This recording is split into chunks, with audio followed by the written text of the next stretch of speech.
কি হবে আপনি যদি ৭২ ঘন্টা অর্থাৎ একটানা ৩ দিন না ঘুমিয়ে থাকেন? প্রথমেই বলি, ঘুম আমাদের মস্তিষ্কের অপ্রয়োজনীয় বজ্র পরিষ্কার করে স্মৃতি সংরক্ষণ করে এবং স্নায়ুকোষগুলোর ক্ষমতা পুনর্বৃদ্ধি করে।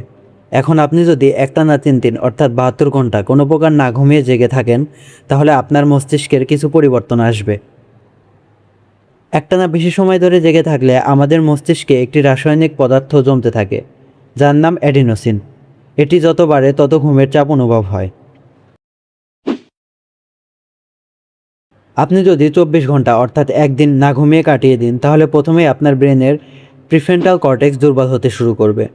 প্রিফ্রন্টাল কর্টেক্স মস্তিষ্কের সেই অংশ যা আপনার সিদ্ধান্ত নেওয়া, মনোযোগ ধরে রাখা, পরিকল্পনা করা এবং যুক্তি দিয়ে চিন্তা করার কাজ করে। তাই একদিন না ঘুমালে আপনার মনোযোগ কমে যাবে, কোনো কাজ করতে গেলে মনোযোগের অভাবে ভুল হবে, সিদ্ধান্ত নেওয়ার ক্ষমতা কমে যাবে, প্রতিক্রিয়ার গতি ধীর হয়ে যাবে। এই সময় অ্যামিগডালা অতিরিক্ত সক্রিয় হয়ে যায়। এটি আপনার আবেগ নিয়ন্ত্রণের সাথে জড়িত, তাই ছোটোখাটো বিষয়েও রাগ, বিরক্তি বা অতিরিক্ত আবেগ দেখা দিতে পারে। আপনি যদি ৪৮ ঘন্টা অর্থাৎ একটানা ২ দিন না ঘুমিয়ে থাকেন, তাহলে আপনার হিপোক্যাম্পাস অর্থাৎ নতুন স্মৃতি তৈরি করার কাজে ব্যাহত হতে শুরু করবে। এর ফলে নতুন কিছু মনে রাখা কঠিন হয়ে যাবে। অনেক পড়াশোনা করলেও সহজে মনে থাকবে না, একই ভুল বারবার করতে থাকবেন। এই সময় শরীরের কর্টিসল অর্থাৎ স্ট্রেস হরমোন বেড়ে যায়, তাই শরীর এবং মস্তিষ্ক আরও বেশি চাপের মধ্যে চলে যায়। তখন মস্তিষ্ক নিজেকে বাঁচানোর জন্য কয়েক সেকেন্ডের মাইক্রোস্লিপ শুরু করতে পারে, অর্থাৎ চোখ খোলা থাকলেও কয়েক সেকেন্ডের জন্য মস্তিষ্কের কিছু অংশ ঘুমিয়ে পড়ে।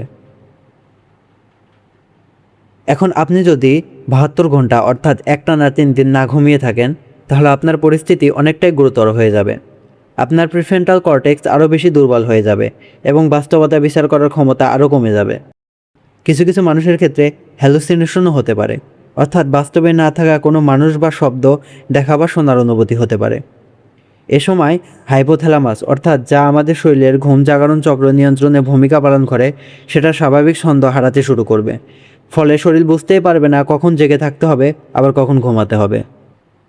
অন্যদিকে প্রিনিয়াল গ্ল্যান্ড থেকে নিঃসৃত মেলাটোনিন হরমোন, যা সাধারণত আমাদের রাতে ঘুমের সংকেত দেয়, তার স্বাভাবিক ছন্দও বিঘ্ন হতে পারে, যার ফলে অনেক রাতেও ঘুম না আসা বা দিনের বেলায় অতিরিক্ত ঘুম চলে আসার সমস্যাও হতে পারে।